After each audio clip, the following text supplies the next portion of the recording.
I'll start right from the beginning. Like when you were in high school and? Yeah, I was going to start from high school.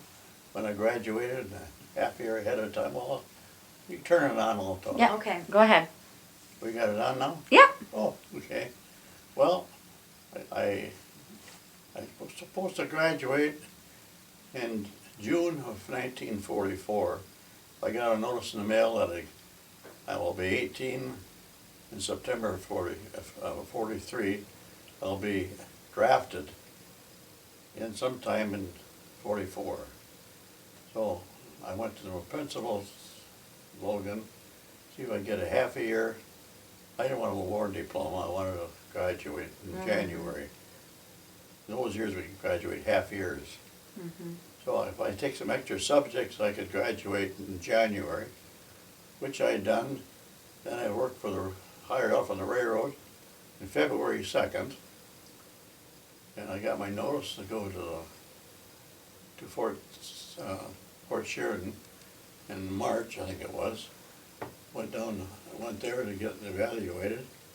And from there, came home, got my stuff. I entered the service in March, I think 2nd or something like that. Anyway, from Fort Sheridan, we went to Camp Roberts, California. And well, before I got to Camp Roberts, when in the Fort Sheridan, we took evaluation, what you could do. As long as I worked for the railroad, they wanted to know if I knew the international code, and I said, not the international, the Morse code I knew. And so they sent me to Camp Roberts. They put me in the artillery because I knew some code. We had to go to code school then. And another guy from the FBI, he was in the service. And myself were the two fastest ones in our company. And they told us if we graduated from the top of the class, we'd go to Fort Sill for advanced radio training. And the rest of them would go elsewhere. Well, I practiced in the artillery field. I was Fort Observer for a while, and then the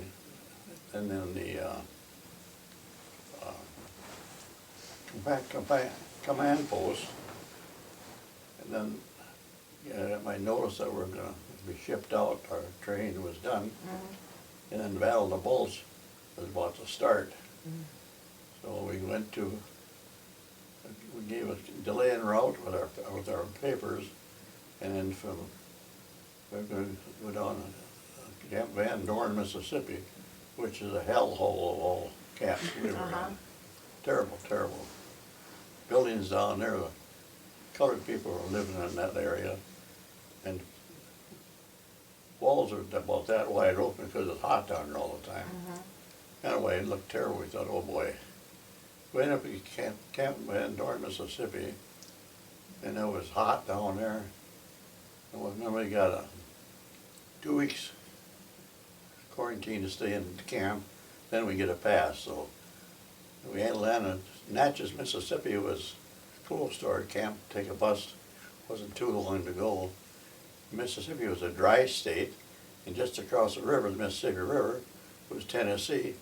And over there they had a liquor store.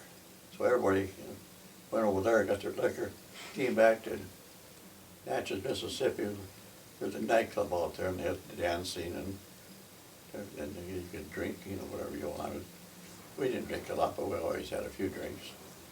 Then next time we came in town, we wanted to go to a show. And we didn't know.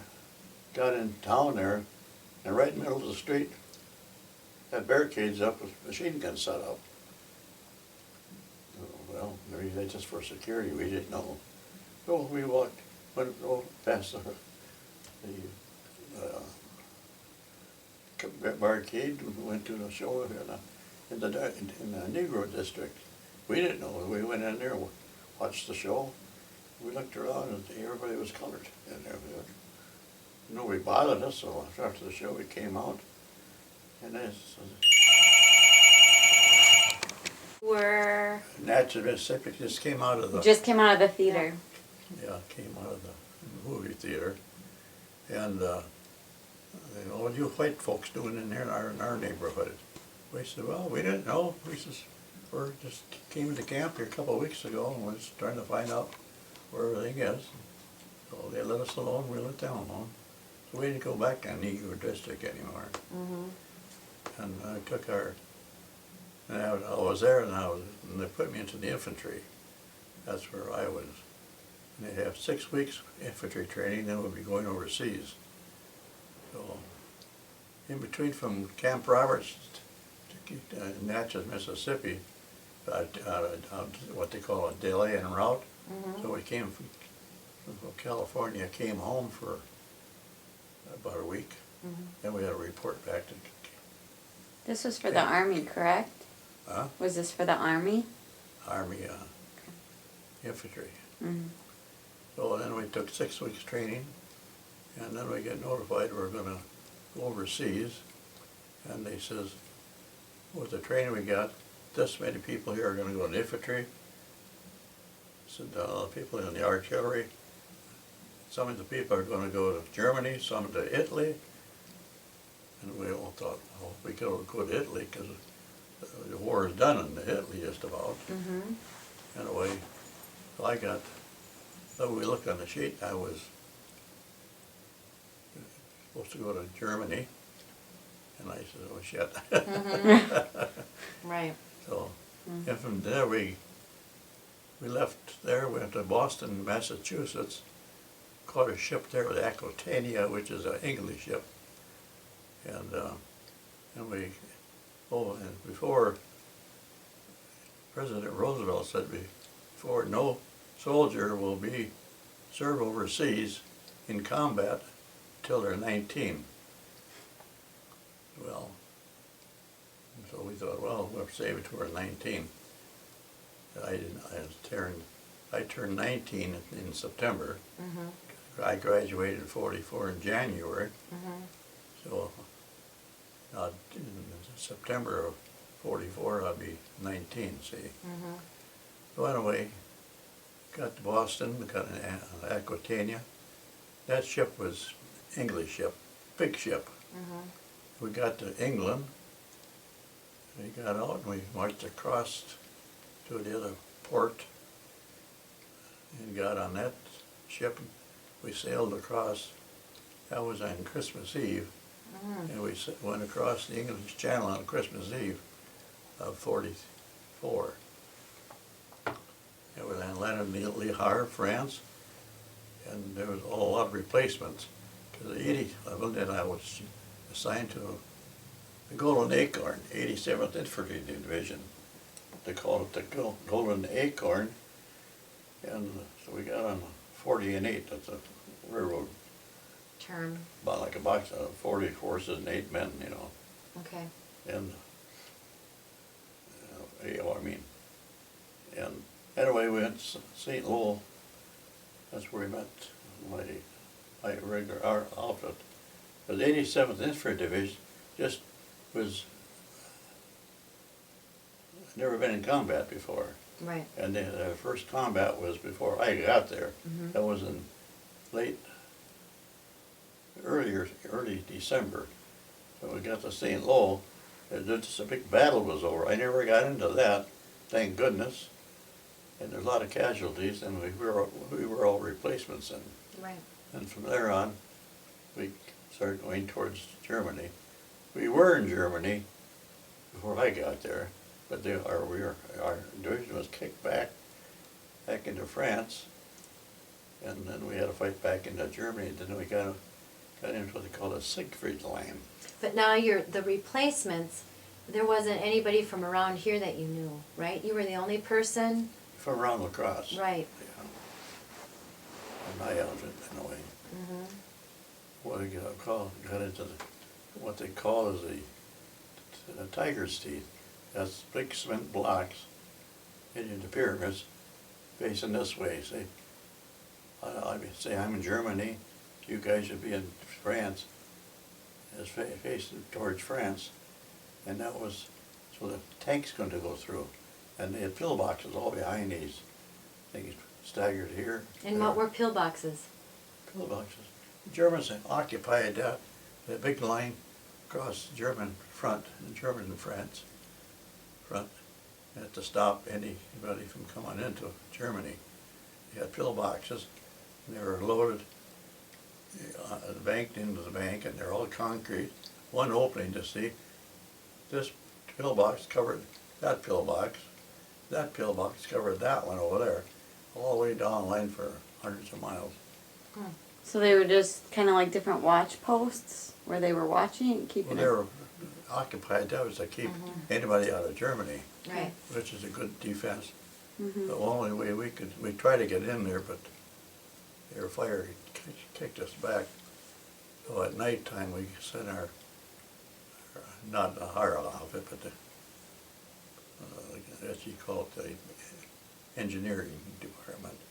They loaded some dynamite or explosives and blew up holes in these tight, what they call dragon's teeth. And then our tanks could go through, then our infantry followed the tanks. We drove them back up on the hill, and we occupied those pillboxes. They were really built, you never blow them up, because there was dirt all over them. Anyway, we could see the Germans up on top of the hill, and they could look right down at us. We'd go from our pillbox to the other one for our meals, and they'd throw 88 at us all the time. So how far away were they about? Oh, miles. Miles. 5, 6 miles. Okay. And what do you mean by throwing 88 at you? Doing what? Throwing 88 at you. What does that mean? That's their powerful, it's a big gun, like our howitzers, 105 to 155s. Okay. Cannons, I should say they're cannons. And the 88s are very, very accurate, and they shoot at anything. They'll shoot at one man if you got an opening. Oh. And they're the worst feared so we had. Faced them in the Tiger tanks. Those Tiger tanks were huge, a lot bigger than ours. And finally we got a hold, and we ran them off the hill. Then we start going. And where was this? At the Siegfried, or what did you call it? Siegfried Line. Okay. That's all concrete emplacements. And we found in there, they had some for holding your meat. It was a freezers in there. And they were prepared for stay for a long time, because all these bunkers they had, they're I'd say about as big as our house in the inside. And where they face this way, that just a little hole for a machine gun to set out. And then the concrete came out this way, so you get their field of vision. And each outfit done that, so they could cover a wide space. But they'd have the manpower. That's what kept us. Oh, they didn't have the manpower? We had the manpower, You but they had. didn't. Okay. We were starting to spread them out pretty thin. Anyway,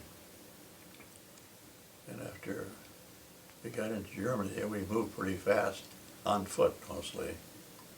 And I had a friend of mine that I didn't know him until after he got into battle and stuff.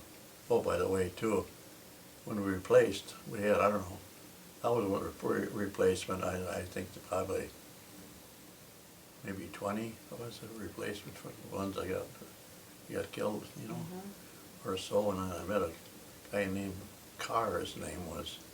I felt sorry for him. He wasn't very intelligent. He never finished high school, and he couldn't read or write very good. And so after we got in Germany a ways and came back for a rest, I said to him, I says, "Do you write to your girlfriend very often?" "No, I don't write." He says, "I can't read her writing because I can't read very good." I said, I'll tell you what I'll do. I write letters to my girlfriend when I get a chance. And if you get a letter, I'll read it to you.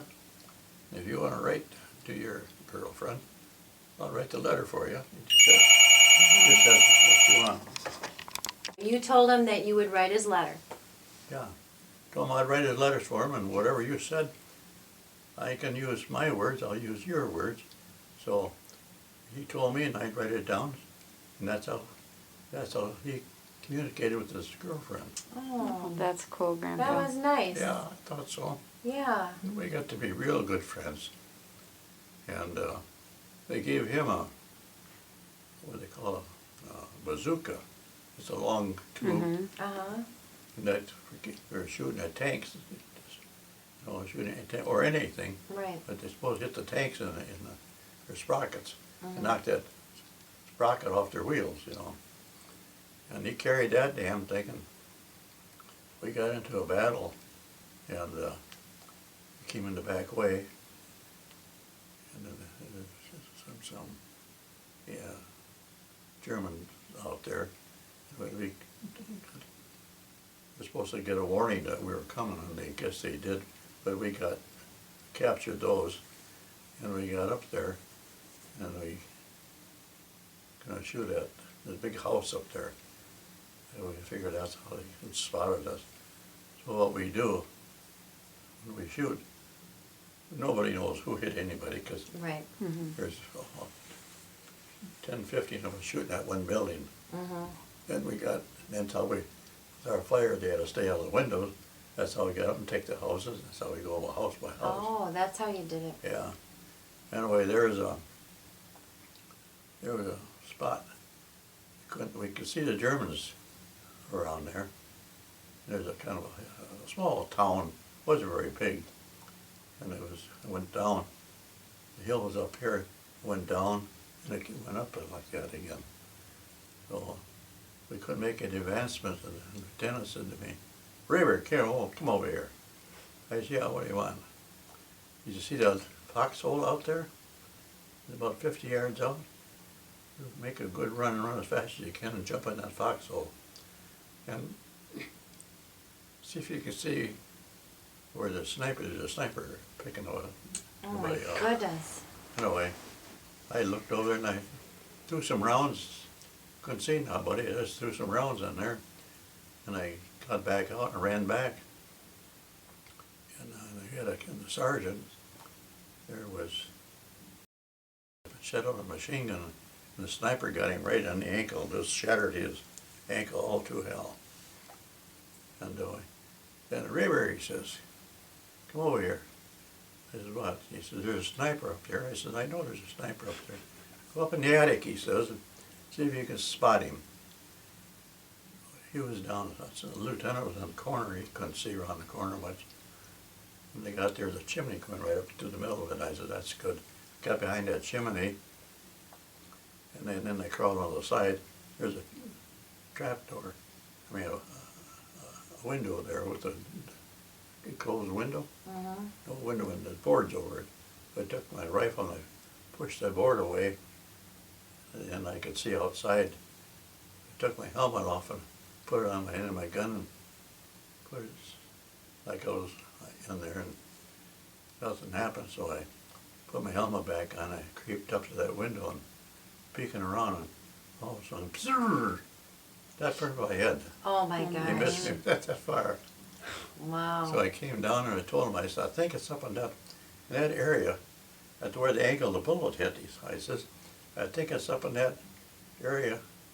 There's a barn up there or something. I think he might be in that hay."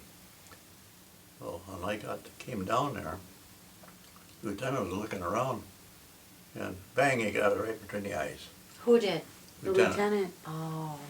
So, Do you know what town you were in? Do you know the name of I it? don't know, it's a little town. He said they weren't marked very well, and they would just keep walking and walking. Wow. And Yeah, come into not the big main highway, we come off the side, you know. Gotcha. You have scouts out ahead which way to go in, or maps, they have maps.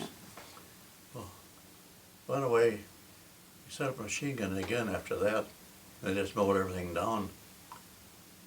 And the soldiers, the Germans were down in that hole I was telling you about. Mm-hmm. The car that I was telling you about. Yeah. He carried that bazooka, and he says, take the bazooka and lob a couple of those shells in there. He says, we'll blow them up down there. So he put the shell in there.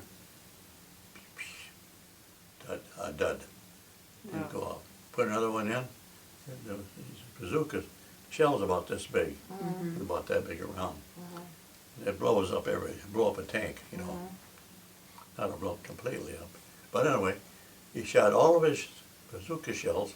Not one was alive. Oh, Oh my God. He carried what? that. He carried that from From December until I don't know what, just sometime in January, something like that. And he said, "What should I do with it?" I said, "Throw the damn thing away." Is that what you told him? Yeah. Oh my God. Well, I carry an empty Yeah. Right. some without any shells for it, you know. So he threw it away. And then they gave him a VAR, which is a heavy gun. And nobody wanted that Why did he get all the heavy stuff? because he was very educated. Oh. He was a good-sized man, Uh-huh. and he was strong, Mm-hmm. and they gave him that. So then we bivouacked, and he said to, what was he going to say? I also forgot. They gave him the heavy gun you were talking Yeah, about. we moved out of there. Then we hit another small town, and not too much resistance. Then we got some replacements, came in with our outfit. Mm-hmm. We must have had 20 new guys that came in, and we went to the town and couldn't find nothing. We're looking for radios, anything like that. Right. So we walked out of this town, there's a little hill, and we walk up on the hill, right on top and walking away, and all of a sudden the 88s opened up on us. Mm. And all these replacements didn't even get in the battle yet. Well, about 90% of them got killed. Mm. This one was 88, so they're dangerous damn things. Right. So then we went from there, different places, little towns. Anyway, we were in I was in the 9th Army, 7th Army, 5th Army, and the 87th. Mm-hmm. Divisions, I should say. Right. The place, what area you're in, that's like say Patton was in the 3rd Army. He would say this section here, and we were over here, maybe a 9th Division, or maybe a 7th might be here. So whatever, the Germans, how they moved, instead of moving this out from there over to here, Patton would take this part. If they moved back over here, we'd take it, see. As they needed the different divisions, that's how they moved around us. So I was with the 9th, I was the 7th, the 5th, and when the Battle of the Bulge really started, I was in Patton's army. Mm-hmm. And he put all of us, most of the soldiers walked a lot, but mostly there was a chance to go any place. He put them on tanks, the infantrymen climb on the tank, trucks and everything, and then go like hell. Huh. And one time it went so fast into a town, and we come barreling into this town, and we were supposed to meet the tanks out there. Mm-hmm. We looked out around the edge. Here's our tanks way out there. And our lieutenant says, I could get on the phone and find out why they're out there. The tank commander called in. What you guys doing in the middle of town? That town ain't taken yet. There was flags sitting out, you know. Mm-hmm. Well, we didn't know there's no weakening shooting. So we got out, searched the town, and they left before we got there. Oh. Thank goodness. Right, yeah. Yeah. Huh. So they heard you guys were coming and left the town? They probably heard us coming, Wow. and they pulled out. That's what they do, they hit us and run. And because we had them on the run, because they had control of the U.S. Army from North Africa all the way up into France. Hmm. And then we started taking over. over France, and it kept on moving then. So, that, then we got into a town, and we, says, so many people named what squad you're in, or we're gonna have a night patrol. He said we're gonna have at least a platoon with us. Right. That's big. And he says, "Are you gonna be quiet? Take anything you got on you, any dog tags you got, anything in your wallets, leave it here. Don't take any information along with you in case you're captured. You don't know where you're from, what outfit you're out with, and where you came from." So we walked down this road, and there's a rifle shot way off in the distance. And how many of you had to do that? Oh, I don't know, the whole platoon, that's probably about 120 men, Okay. or something like that, And you all left everything in one spot? back at headquarters. Okay. And we came down there, and we're supposed to cross a bridge down there, and that's what we're gonna look for, that bridge. And we got down there, and there was just a couple of houses there, and there was a German guard standing outside, and we had an interpreter with us, and he stopped, and the lieutenant and the sergeants went up and captured them. And they were teed off at their commander, the Germans were, and they said, "I wouldn't go over that bridge. It's mine." He said, "You won't," and they're on the other side of that river. He said, "You won't get across it." So we pulled out of there.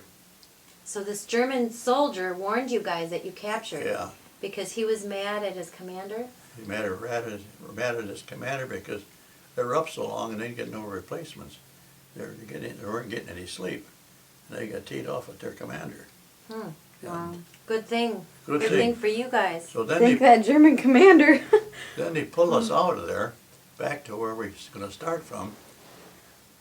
He said, "Now we're going to go back in, and there's going to be a big battle now, because they know if we're coming, they'll be prepared for us." We thought, that's kind of stupid, in a way. So we started walking back, and there was no rifle shot or nothing. And all of a sudden, our 105s opened up. They were shooting ahead of us, 100 yards on the other side of us. And we hit that, and as the Germans went out of the town, that little town, or a few buildings they had, our 105s were blasting them out. Oh. And then we got in there, and we got into little hand-to-hand combat. Yeah, we take any gun we wanted, and I took a submachine gun, so I get some firepower. And we just went in there, kicked the door open, it was blast away in there. How many people we shot, we don't know. But we took it in a way, and then we came back, and so the next day that brought that German sentry along with us, and he showed us how to get across, avoid that bridge. Oh, he did? Go around. Oh my goodness. So that's how we got across there. Wow. Thank goodness for him. Yeah, that was a big thing. Then from there on, I don't know which where we went, different places. I had a map, and you got it. Different places with towns we went to. And then the Battle of Bulge really started going. And Wasn't there some place, Dad, where some of the guys stayed and got drunk, and so you couldn't move on that day? Well, that's coming. Yeah, that's on the, you call it Castle on the Rhine. Okay. We're supposed to cross the Rhine River. That's about as wide as Mississippi would be. And we were going to have our pontoon boats brought up there in the daytime, and we had to get in a building someplace. We found a warehouse, so we all went into the warehouse, and towards evening they didn't see us go in there, but they must have saw us because when we were in the warehouse, well, tracer bullets, machine gun bullets were going through our window up there, over our heads. Some guys got brave and they went up there to see what was going on, see what was in the building. Here they found a warehouse full of wine. Oh my goodness. They come down and with arms, everybody went up and got an armful of food. And everybody was drinking. I says, I'm not drinking a damn thing. I'm going to keep my head clear.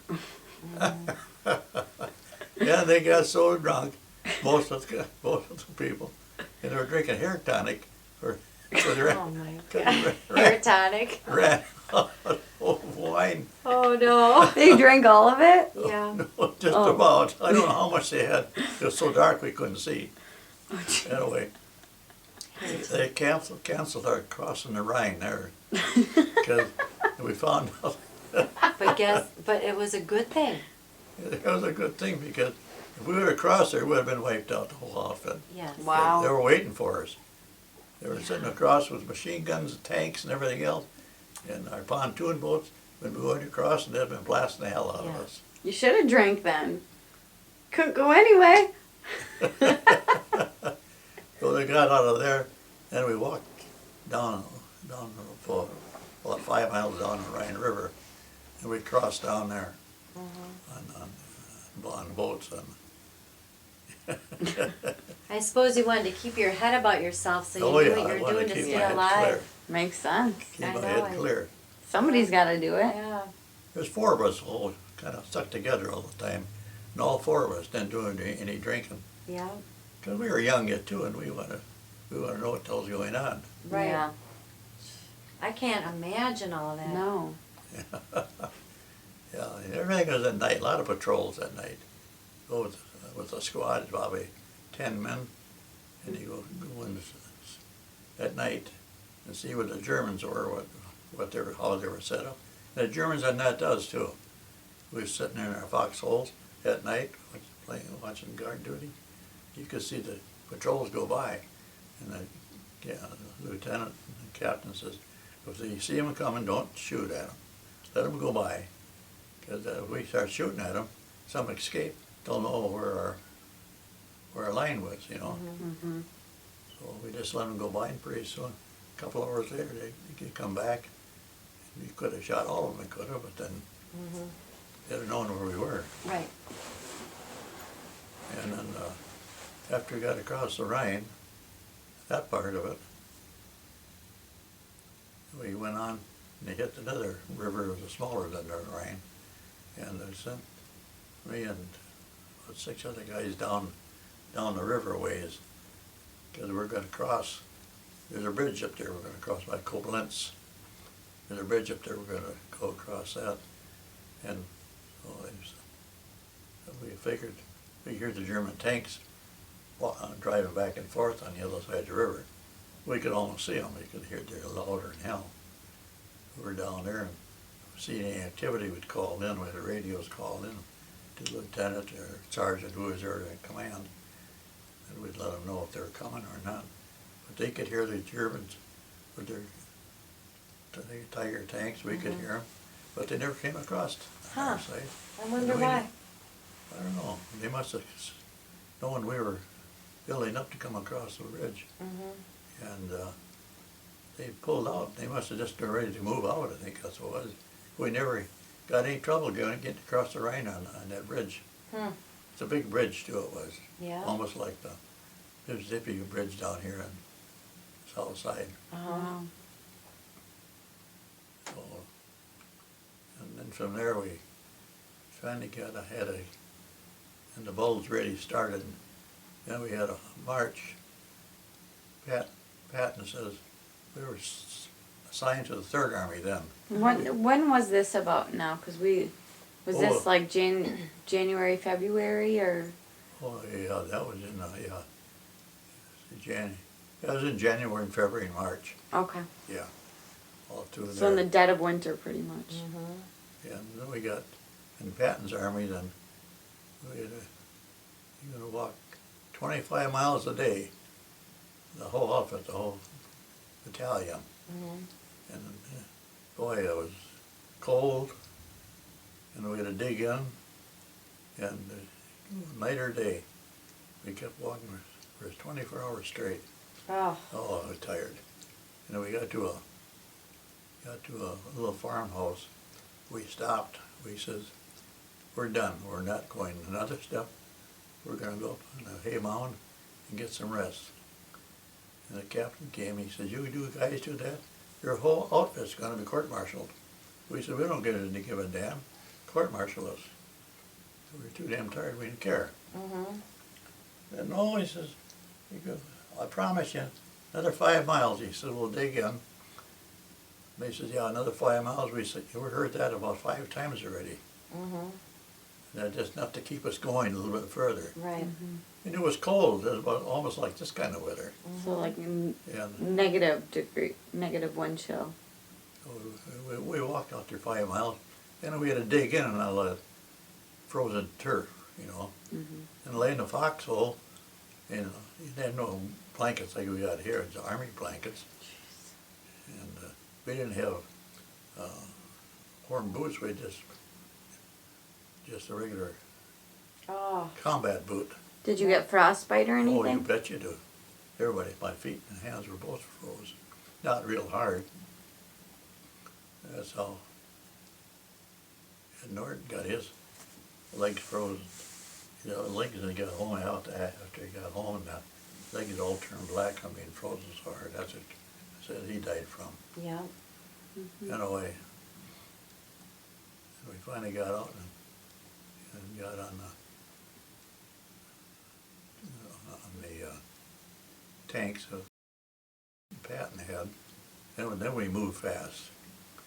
When you were walking and marching, Grandpa, what did you guys have to eat? What did we what? Did you guys get to stop to eat or anything like that? What did you do at that farmhouse? Yeah. Well, that's coming to that. Oh, okay. We marched for 3 days, and then all we had is 3 vitamin pills a day. That was it. We were so far ahead of our cooks, they couldn't keep up with us, because Patton kept moving. That's all he cared about, making time. He had to go from where he was, where we were, to another 100 miles. All this winter stuff, and he promised that he'd make it, help the boys. He did, but everybody called him Blood and Guts. Yeah, they said, his guts and our blood. That's what they call him, Blood and Guts, because all he wanted to do. Anyway, we got up there, and finally we got some K rations came up. No, the K rations didn't come yet. We get to this farmhouse where the Ardennes Forest, where the Battle of the Bulge was. And he said, there's a farmhouse there that had chickens. And so you're going to catch them. They say, oh. I said, why catch them? We don't shoot the damn things, because we ain't going to be here long. So we started shooting chickens. The captain come. He was, who the hell is shooting chickens down there? He said, I don't care if you catch them, but don't shoot your guns at them. He said, capture them alive if you want. Because he said, you're shooting them, the Germans know where we are then. So we got the chickens, was there plucking them, you know. And he just had a knife, he opened them up and pulled the guts out. He had a little fire going. Put them all over the fire, roast them on the fire, open fire. Randy says, we'll probably there maybe a half hour with their chickens on the thing. Move out. He says, pick up your gear, we're moving out. And I says, I'm not giving up my chicken, I'm taking my chicken with me. It's still bloody yet. Oh, yeah. It's funny, we didn't get sick. Yeah. Yeah. That's amazing. Then what the Germans done, when you had the Ardennes Forest, it's all big pine trees, big trees. And it's what they call sky bursting. Hit this, it burst over your head into the timber. And then when all the splinters would come down, just like extra shells. And it killed a lot of soldiers that way. And after we got going there, we came to a railroad cars, and we shot at our airplanes come over and started bombing the railroad cars. We didn't know it at that time, but our soldiers were in those box cars the Germans were taken back to concentration camps. Oh. So when we got there, we liberated quite a few of them. And I didn't know it until after I got home here Was that at the railroad or at the concentration camp? at the railroad. Okay. We didn't know it at that time, but when I got home here, I was talking to Babe Harnish, and I was 24 hours behind Babe Harnish. He was on that railroad train going to the concentration camp as a war prisoner. So I almost got to really liberate him. I didn't know that, of course. Yeah. Mm-hmm. And finally we got him. Then we got to see that concentration camp where they murdered all those Jews, burned them up, smoked them, you know. Which concentration camp? Oh, I forgot, Birkenholz or something like that. I forget the name of it. We went in and seen the camp, and boy, the stench was still there. Their ovens were so big that, oh, they could put maybe 50 people in one oven. Wow. Just turn the gas on and burn them up. Wow. And then they had big pits out there where they just threw them in the piles. And so Were we're those living. piles and that stuff still there when you were going through, or had that been No, cleaned They out? cleaned it up before we got there. Yeah, that What was, were they shaped like? oh, they're all just do them like a bunch of dogs. And No, but I mean the ovens. oh, they're great big ovens. The doors are probably as wide as that window there. Mm. And they'd open them up, and they'd put them in there, and they'd close the door on them, and light the old gas on them, the fire, and burn them. Some people, they were lucky, some of them, that they got burnt instead of suffering out there and still half alive in a big hole out there. Mm-hmm. They were vicious people, those Germans. They didn't care about life only about their own. Mm-hmm. Then we were supposed to meet the Russians halfway outside of Berlin. We had to stand on this hill here, and we could see the Russians coming this way, and we were supposed to meet them. Anyway, but we were waiting there for them. The four of us that were all good friends. We found we could put on the ground, make a little hut for us, Mm-hmm. get out of the sun and out of the cold weather. And that was in March.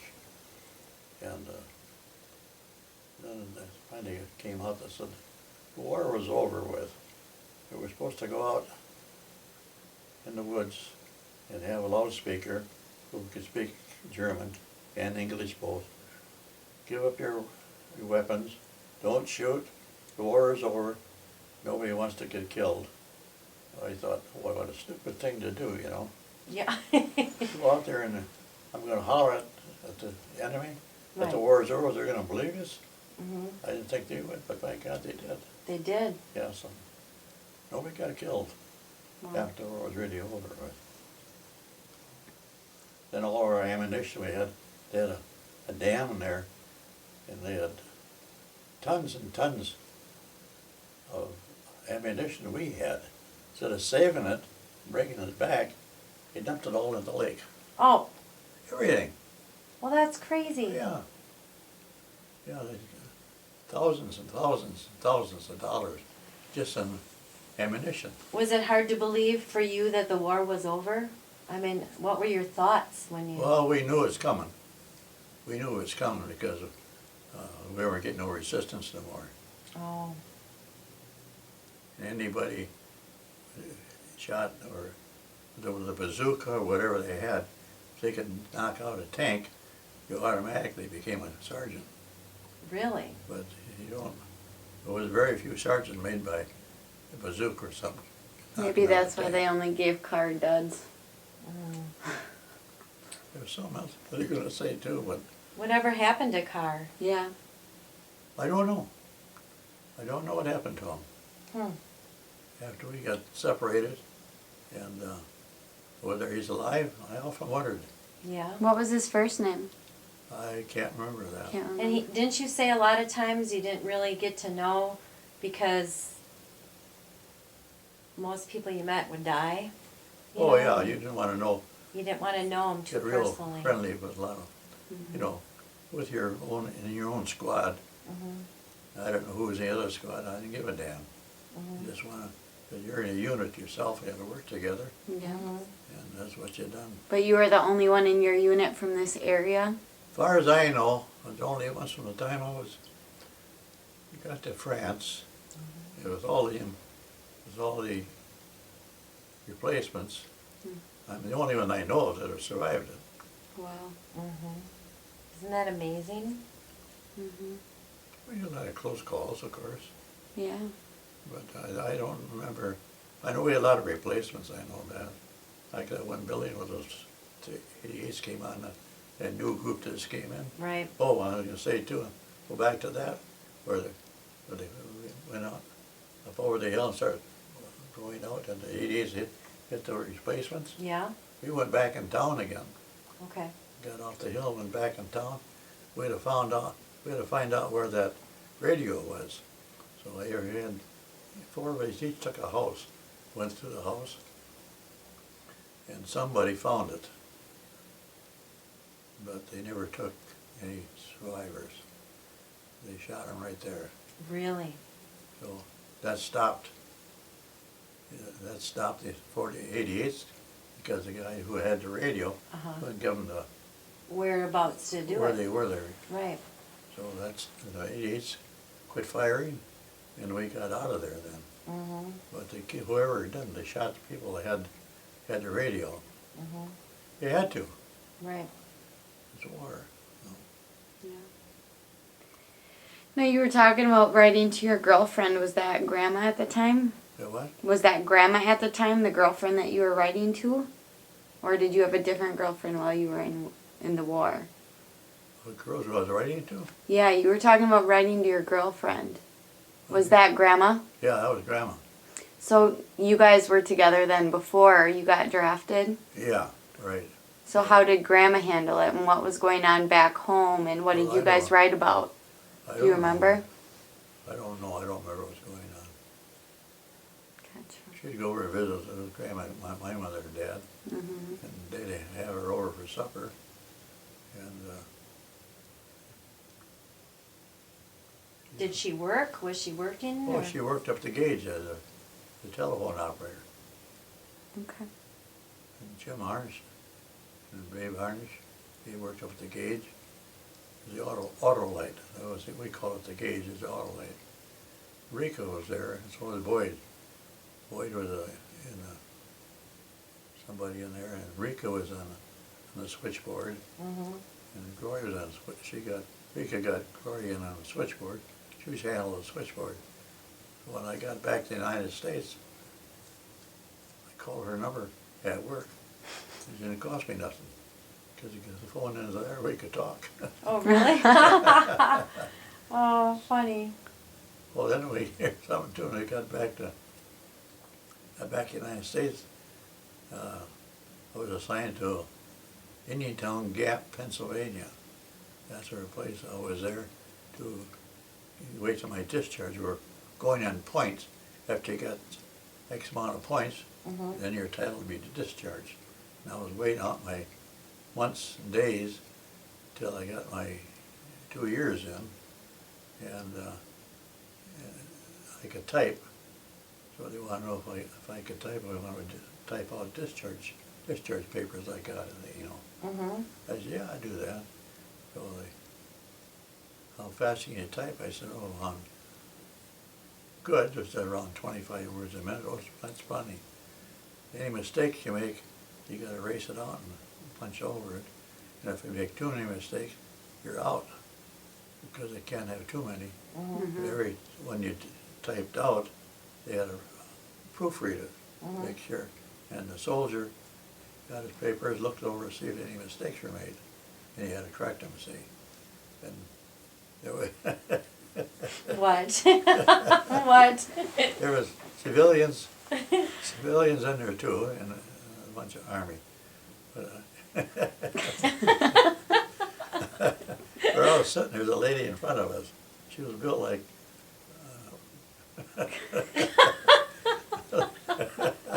she big boobs anyway.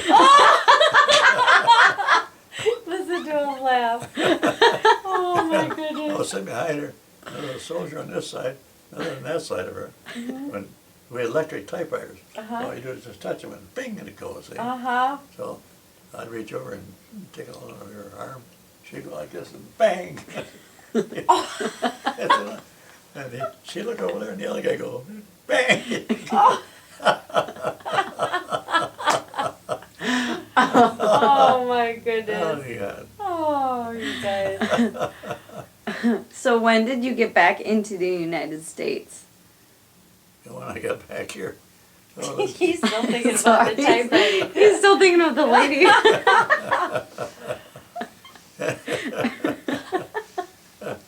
oh, I shouldn't have said big boobs because younger people go. That's Oh no, that doesn't matter. It's okay. You're 87 years Yeah. old. You can say what you That want. doesn't matter. I was thinking of Lady Russell, she was big too, and so was Marilyn Monroe, you know, Oh. some size like that. Size like that. And we had a unit party too. Oh.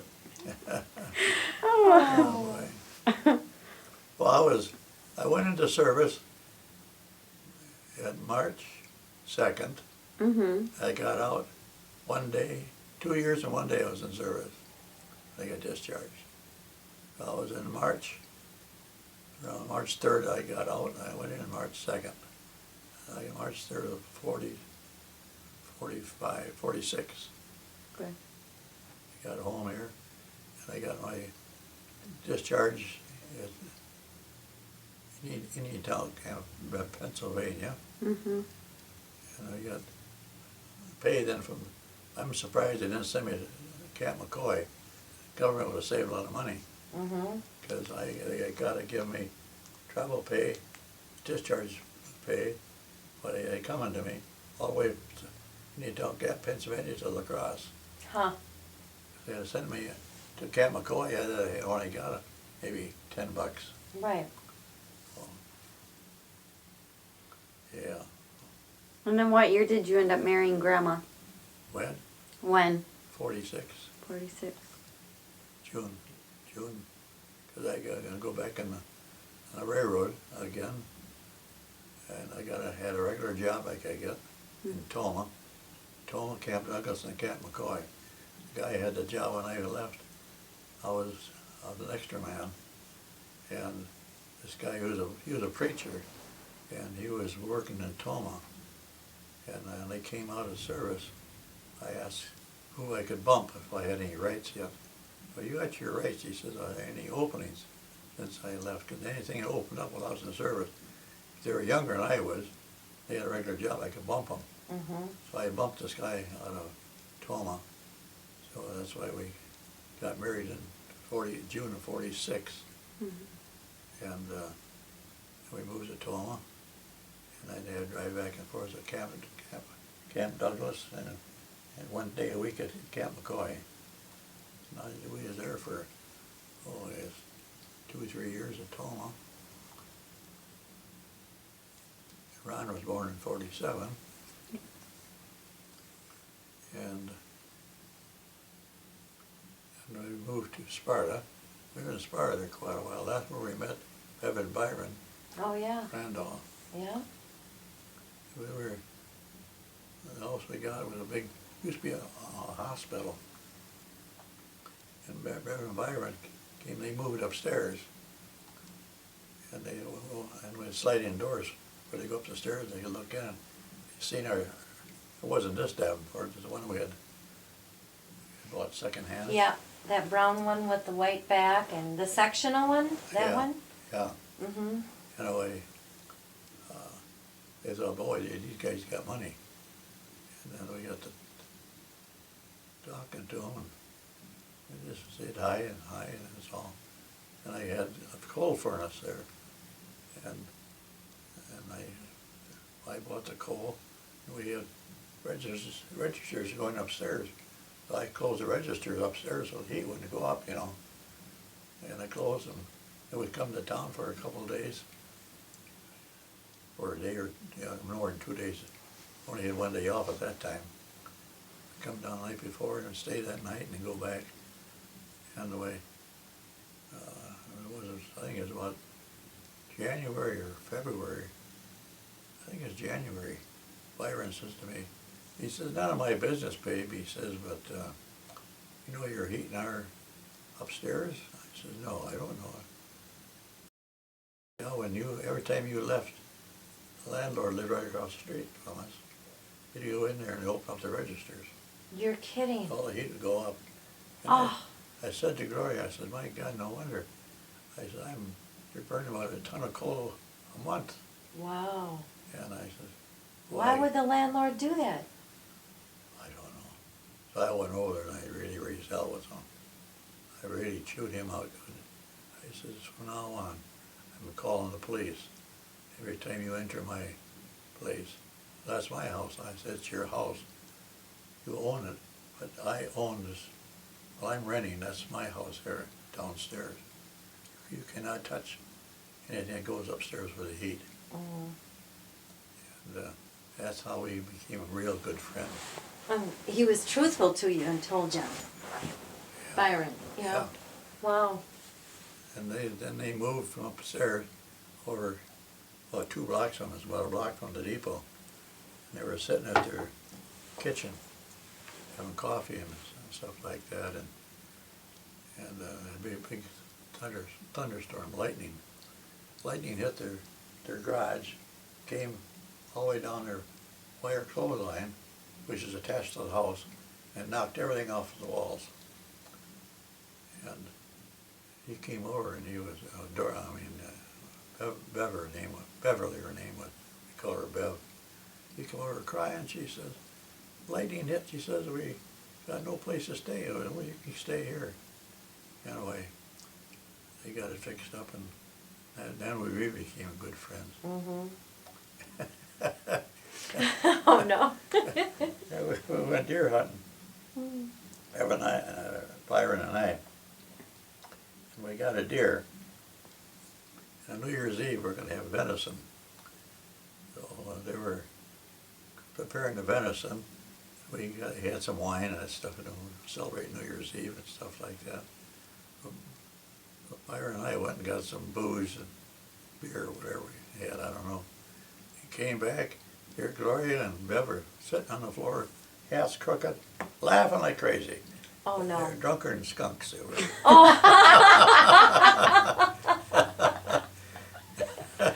Oh, they were really loaded. Really? Oh, my goodness. Oh, man.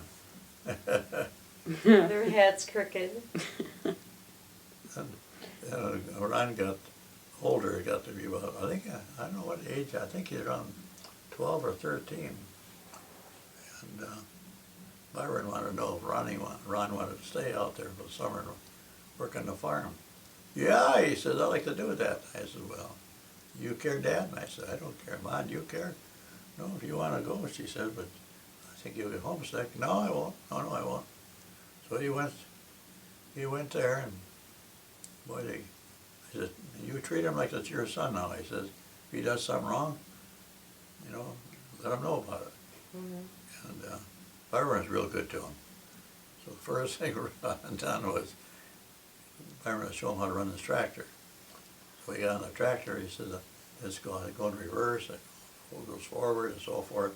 So he's running back and forth in the garage, outside a little bit, and came back in. The next morning he got in, put it in gear, he went forward right to the barn. Oh! Right through the barn. Oh. And Byron chewed him out good. I said, that's good. He learned his lesson. I would hope so. Oh, my goodness. I didn't know Ron worked on the farm for some. Oh yeah, that's how he likes being alone on the farm. He likes yeah. that. He likes where he is because he likes fresh air. Yeah. Oh, he never got bored. He never got homesick at all. He stayed until school started. Wow. We came out there. I said, boy, we surprised us that he was like that, I thought sure he gets homesick because he missed all the fishing here and hunting and stuff like that. Right. Byron took him out squirrel hunting owl hunting. Mhm. I mean, not owl hunting, but crow hunting. Right. Mhm. And when I go out there, we go after grouse, squirrels, anything.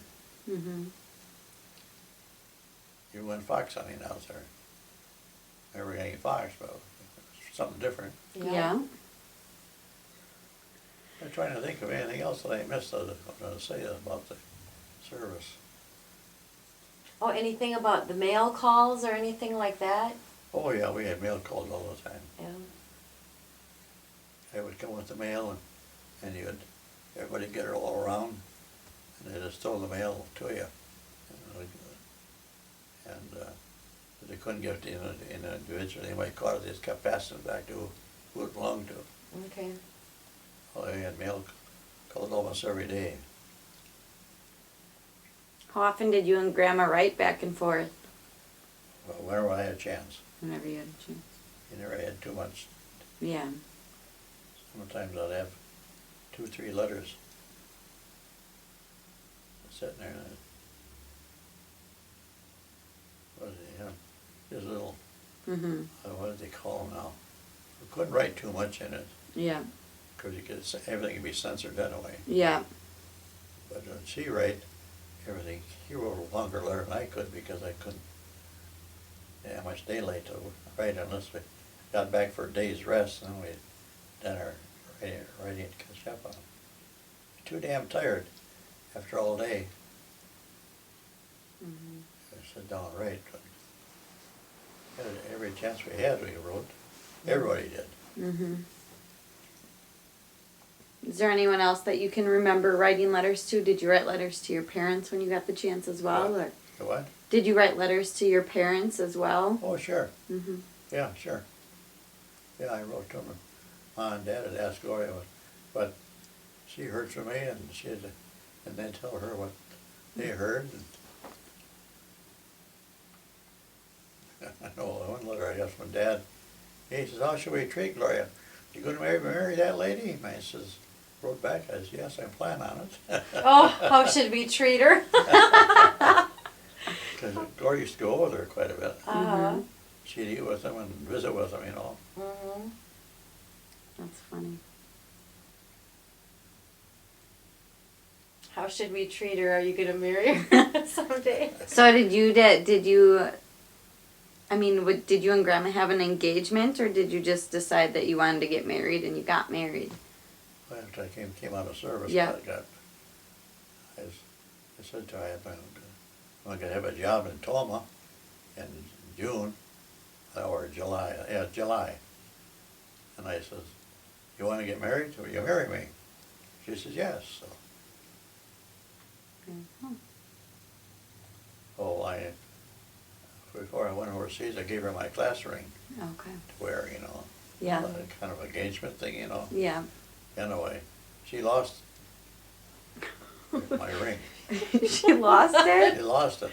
She had a habit of losing rings. Yeah, Did She lost her wedding ring and dreamt where it was and found it in the wintertime. in the snow, yeah. Yes. But it was too big on her, it was. And it got lost, see. Yep. So when I got out of discharge, I went down and got a diamond. And I said, "I found your ring." I said, "My ring that you lost." And here, "Oh, give me your hand." And I put it on. "That's not my ring." She says, "I look at it." She said, "Oh."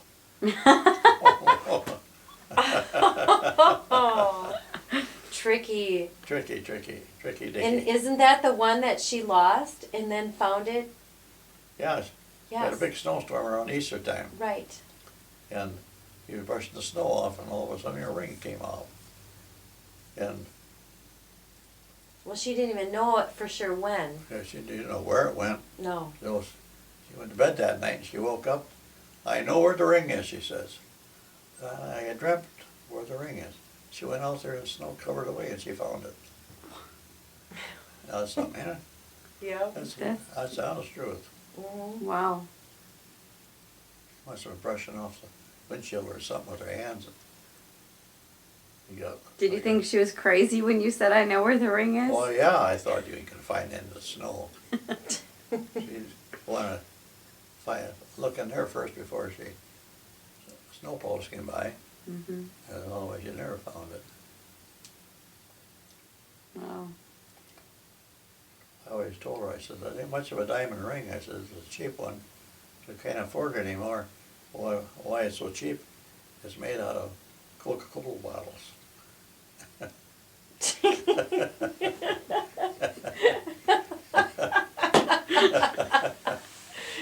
Oh my goodness. Oh man.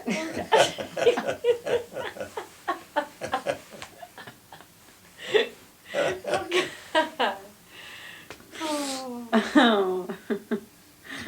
Oh man. Oh, we had a good time. Oh, one time, after we were married, we were in Toma. And of course, we didn't have much to live on because it was $10 a week. $10 a week for rent. Okay. And I only made about 75 cents an hour. So all for the time I paid out every Monday would have to pay her $10. Mm-hmm. Some Mondays, some months it'd be 5 Mondays a month. That'd be $50. Some Mondays it'd be $40. I said, we can go out this month to eat something, go out and get something to eat. So she was pregnant then too. And we went downtown and we got in a restaurant. We ordered stuff and I don't know what we ordered anymore. I went to pay and reached back, oh, no wallet. I said, shit, I left the wallet in the house, I bet you. Went out in the car, I couldn't find it. I came back in, I said to a lady, I left my wallet at home, I think. And Gloria said, I'll stay here for collateral, she said. Oh. You don't have to do it, you can go, I'll trust you. Oh. So she stayed there, I went home, sure, there's my wallet. So I went to pay her and she really appreciated that. Oh my goodness. I'll stay I was here. really embarrassed. Collateral. I was really embarrassed. I thought, holy shit. Oh. That's funny. Oh, I was going to say earlier too, when I was in Camp Roberts, California.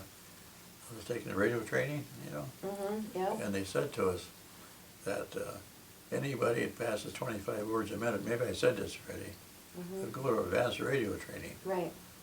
And that would be in Fort Sill, Oklahoma.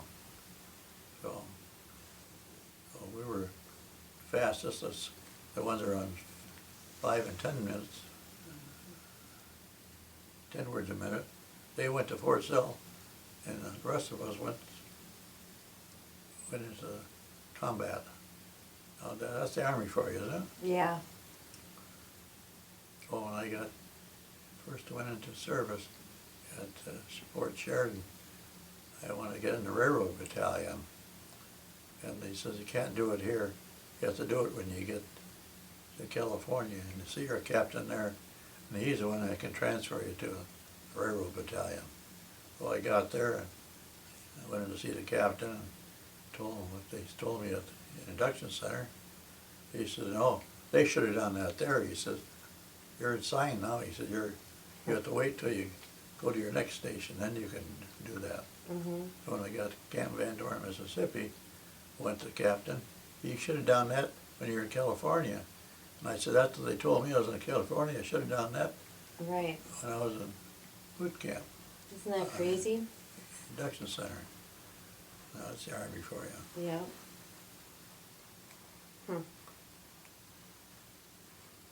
So those 4 guys, the 4 of you that were friends, do you know any of them, or did you? I did know their names. The one guy in California, him and I were real good friends. He'd come in town, we'd go into town, and his dad owned a pool hall and a bowling alley. Okay.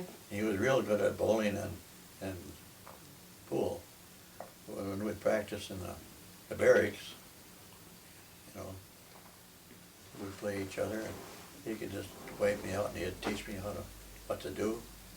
He says, "Why don't you and I go into town sometimes and make some money?" I said, "How are we going to make money?" well, just, we'll practice some more. He said, well, play around a little bit, or whoever wants to play a game. Losers buy, like a quarter, and Right. you get it going. So the purpose say we lose. And the other guys would say, well, do you want to raise the ante 50 cents a game? And I said, no, we thought, well, should we? Or, yeah, we'll do it, we'll try it. So we they let us win 50-cent game. They said, let's raise the ante to $1 a game. Well, that's pretty high for us. Oh, come on, he said. All right, we'll play it. He said, Dave, you bust them open. We'll let them shoot, and I'll wipe up the board, he says. So I'd shoot. I'd get some in, maybe a win. The other guy just shoot, did get quite a few in. I can't think of his name now, I should get it. Anyway, he get up there and did go in. Took 5 straight games on him. Oh my good. Did they get mad? Well, you bet they got mad. Did they come after you guys? No, they didn't. That's fun. Did they know you were hustling them? They knew after. Yeah. after first. Then he was a good bowler, and I wasn't a very good bowler. But that's how I learned. He showed me what to do, and I finally beat him. I had a 250 game once, and I beat him. About the only time I did beat him. But he was good. He said, hey, babe, anytime you come out to California, look me up. I said, I sure will.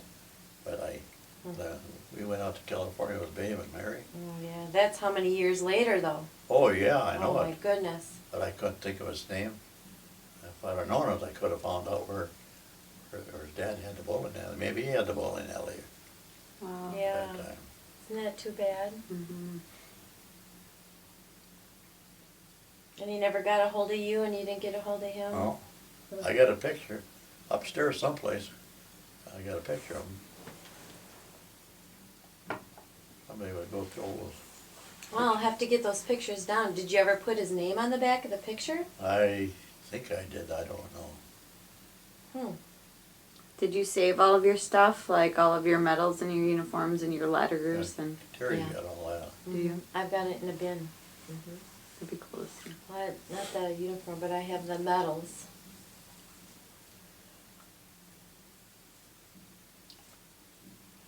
I probably missed some stuff to tell you too, but that's a lot of the highlights. You know. Yeah. If you think of anything, we can always bring it back over too. When we were so short on rations, the tanks, they had